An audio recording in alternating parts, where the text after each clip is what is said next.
Hi, Kathy here from Kathyskutekreations with the Lilacia Love Quilt from the Fort Worth Fabric Studios. And today, this is what we're going to be working with. So we already know how to do the flying geese and the half square triangle, so this shouldn't be much. Let me show you what I have down here on the board. You should have your white background. Alrighty, so here we go. You're going to have whatever background you're using. If you didn't buy the kit, you're going to have an 18 by 18 and a half by 9.5 inch. You're going to have 4 of them. You're going to have two 10 and a half by 10 and a half. And then you're going to have 2 10 and a half by 10 and a half of that purple there. And then you're going to end up with 8 of these little well, I call them little. They're not little, it's just that they're littler than the rest. 9.5 by 9.5. This is D, I, and that's your background with your A's. So let's start making. And we're going to make 4 of the flying geese, and we're going to make 4 of the half square triangles. So go ahead and get your block, or block. I never can figure out how the heck to say that ruler. Doesn't make any difference. If that's the rulers that you use, go ahead and get them out. And you want it, if you're going to use a regular ruler, you want to be bigger than the square you start out with. Not the square you finish with, but the one you start out with. And I'll show you how to use it. Now, looking at these squares, this is what I've laid out. This is wrong side. And the rectangle, you can figure out that it's a pretty good size. Okay, so it's not small, so it's big. Go over here to the ironing board and I iron back the fabric after I have my half square triangle and it's been made and cut. I noticed that on other videos, and I've watched, because I do watch Stephanie Stitches, and I watch Becca, and I watch Yvette when she does her FPP piecing, that they use this acorn. Now I have this also, but I haven't opened it because actually I have, and you know what, I don't even have a name on it. I use this one, which I received in a box, and as soon as I'm done with this one, then I will switch over and use the acorn. I don't know what it's like yet to use it. Now this one's pretty good so far, and it's got a little brush. Let's see if you can see it. It'll focus in on me. Oh my gosh, it doesn't want to focus. Well, let's go down to here. There you go. It's sort of at an angle. And you just put it up against your fabric and squeeze this and the water will come out. This is what I use right now, and then I will use the acorn when I'm done.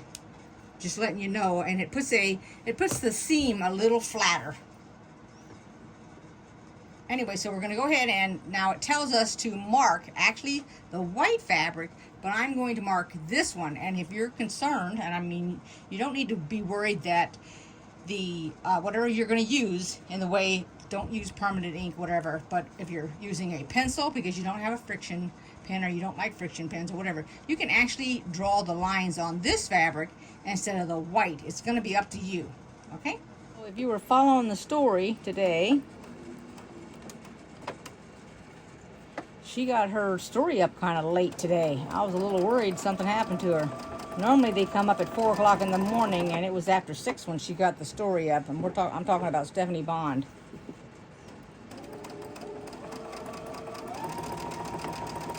Who's getting ready for the next sew along? I'm hoping it's the one for Halloween.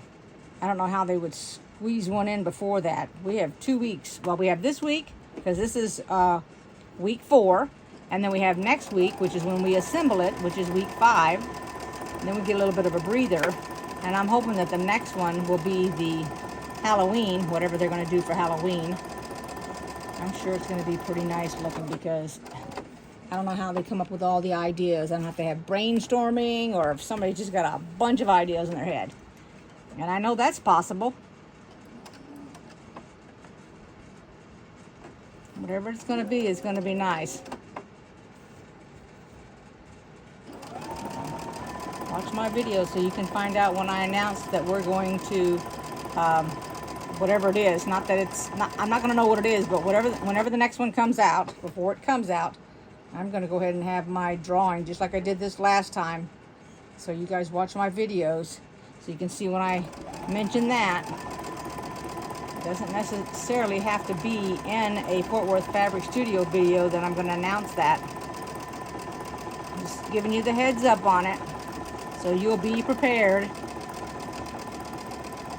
I think I'm going to pull out my fabrics for that one that I want to do that I mentioned in my last video. The one that's free from the other from Pat. I think I'm gonna look at my fabrics. Now what I'm doing here is I'm chain stitching these. That's what you do when you do one right after the other in a row, and you don't break your thread between them. But I think I've got a tote, two different totes. Right now, one of them has a lot of Christmas fabric and the other one has a lot of Halloween fabric. Not that it's all of it, but it is filled in the tote. And I thought I'd lace them out and figure out how to do it because I'm not quite decided. I'm hoping that the little pieces aren't too small. And I did order an actual kit, a laser cut kit. I've not done a laser cut kit yet. You know, I ordered that one, oh shucks, I can't think of the name of it. Something Lane, y'all will know what I'm talking about. And my daughter wanted the Halloween one. I'm not sure if I'm going to get that one or not. It's also laser cut. And like I said, I haven't done any laser cuts. Okay, so I just did that side twice. Huh. Hopefully my bobbin has lost my bobbin. No, I haven't lost it. Cut it now. Now remember, you draw your line down the center, or if you just want to take your ruler and go on the right and the left 1/4 inch for your marking. Or if you don't do any marking, because you're more of an advanced sewer, you don't need to. I find that I got to get those little glasses from Walmart or Walgreens or whoever has those teeny weeny little glasses on in the pharmacy area. Because when I get too close to my work and I feel like I'm getting too close to my sewing machine here. And every now and then when it starts to get blurry on me, I bought me some of those glasses. And the ones that are in the store are, the minimum is 100, I think it's 125. I know you can get online and get as low as 0.5. So I'm wearing them every now and then when I feel like my eyes get tired from sewing. So let's go ahead and we're going to cut these, and then I'm going to iron them. So they want these cut 9.5. Now this is my Creative Grids 14.5. I don't have any ruler bigger than an 8.5. And I haven't bought any recently, so we're going to use this one. And also, I said, when I was talking about Yvette, I said that she uses that acorn press on her FPP, but I meant to say, I believe she calls it EPP. FPP is just foundation paper piecing, but I think she calls it English paper piecing when she does it. Just in case y'all didn't know what that meant. Some people do and some people don't. Okay, so this is 9.5. So let's see, here is my half mark right there. Let's get it down to here. And the 9 is this right here. It looks like a 6. It's not a 9. I have it upside down. Oh, there we go. 1 through 9. And here's the little half mark. So it looks like I need to go down. I'm keeping this line right on there. I really don't like to use this big of a ruler, but I don't really have a choice. And I want to keep all the same ruler that I'm using. So it looks like I got it. 9.5, 9.5, on both ends. There we go. And this is how you do it. Just like that. Okay, and that's it. So I'll cut all the rest of them. It's just 3 more because there's 4 total. And then I'll be back. Okay, so I have it marked, The pink one is the mark. And remember now, I go ahead and I get another one out of it, so I have marked my next line a 1/2 inch away. And then also on both these lines, and then I'll have an extra piece. And we're gonna go ahead and I'm gonna do one whole one for you, with you, and then you can do the other 3 by yourselves, okay? So let's go ahead and do this one first, and I'll show you what I'm talking about for those that are just now looking at this for the first time and they don't know what I'm talking about. Since you're starting at the end here in the middle, you don't really need to worry about a leader ender unless you just have some really picky fabric and everything. Just follow the line.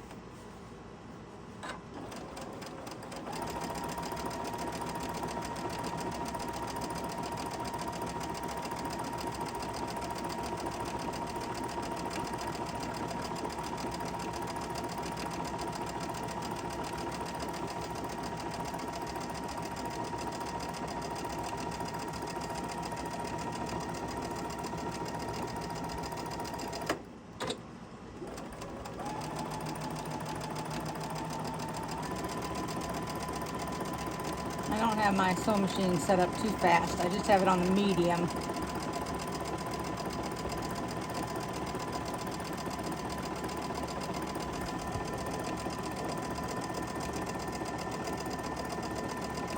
There we go. Alright, so I'm going to cut down between the 2 pieces here. Now, if you didn't do this, and you don't have to, okay, that's the first thing I want to let you know. You don't have to do it this way. You can do it just the way that it's telling you to do it. And then I go 1/4 inch from the line that I did. All right. And here's what's going to happen. We're going to take it and fold it like that. We're going to iron it. This is my extra 1/2 square triangle for something else. And right now, the size that it is, if I don't want it to be this big, I can always make it and downsize it. But I like this size. That's a good size. So I'll go ahead and I'll just iron both of them. So I ironed it, and I've got this one already marked, and I've got it pinned because I pin it in 2 places. This one's done. This is my extra piece, so I just set that aside because I won't use it in this project. It'll be for another project that I'm going to put together. And then we're just going to go ahead and sew this one. You want to be very careful. There's a lot of bulk here. I just take my time. There we go. Okay.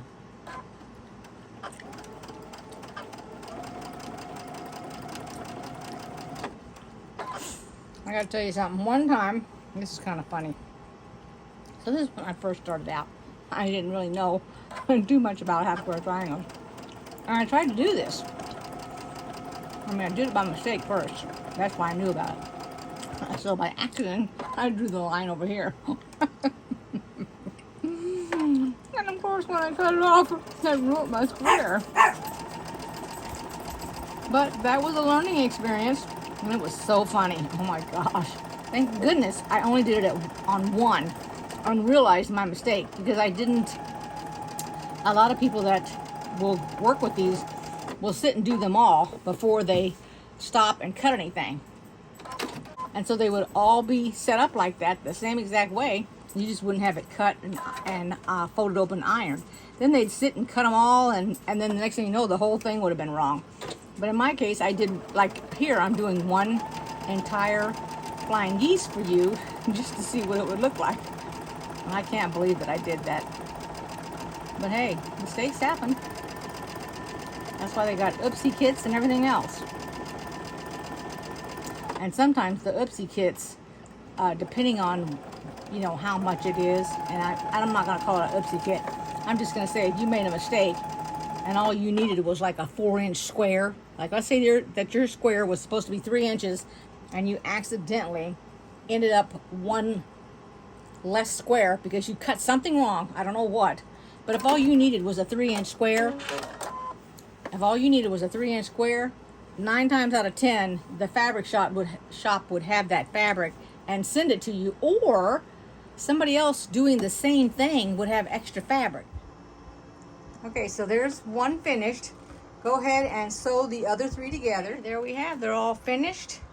And we have 4 of them. And now keep in mind that the large rectangles are the same size they started out to be. It's just that we've added the wings of the goose. So they are 18.5 by 9.5, and the squares are 9.5-inch squares. All right, and I'll get this on the design board, and then next week we're going to assemble it. I hope you all enjoyed this video. Give me a thumbs up if you did. If you'd like to make a comment, you may. And I will see everybody next week for the assembly. That's going to be week 5 of Lilacia Love. Take care, everybody. Bye-bye.